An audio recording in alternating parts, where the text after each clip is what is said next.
Por më tepër, deklaratat dhe sulmet e papërgjeshme nga eksponentët e qeverisë në detyrë po e dëmtojnë drejt për drejt besimin e qytetarëve dhe të prodhuesve vendor. Dhe kur humbin besimin, dëmi nuk i bie vetëm kompanisë, dëmtohet fermeri, punëtori, familja e tij dhe krejt zinxhiri i prodhuesve. Sot përveç këtyre kemi edhe një tjetër problem politik, që po na dëmtojnë shumë mbyllja e kuvendit.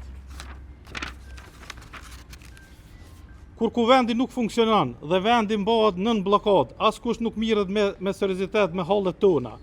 Nuk ka debat për mbështetjen e prodhuesve, për subvencionet, për tregun, për mbrojtjen e prodhimit vendor apo për politika që duhet të na mbrojnë. Zotri Kurti konstituoi kuvendin.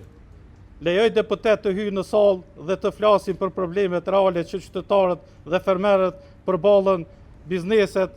Ju lutemi, situata është e jashtëzakonshme. Përndryshe, nëse kjo gjendje vazhdon, për shumë prodhues vendor, falimentimi po bëhet rrezik real. Dhe ta dini, kur një fermë mbyllet, ajo nuk mund të hapet me një vendim të qeverisë. Ajo mbyllet përgjithmonë. Ne duam si fermer të punojmë, duam të prodhojmë, duam të investojmë këtu, por shteti duhet të na jep arsye për të vazhduar, jo arsye për të hequr dorë. E shihni, e kam një kontratë qumshtit, kur për një vit e kam të caktuar çmimin 35 cent, edhe sasinë e kam të limituar. Nëse prodhoj më shumë, unë duhet ta qumsht ose ta derdhe, ose të bëj një zgjidhje, se përndryshe nuk më me dërgu, se edhe këto firmat janë bllokuar për shkak të prodhimit që vijnë jashtë.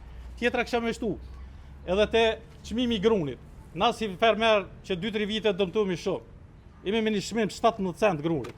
Kur na e paguajmë domethënë litrën e dizelit e paguajmë një herë 78 cent kur livrojmë.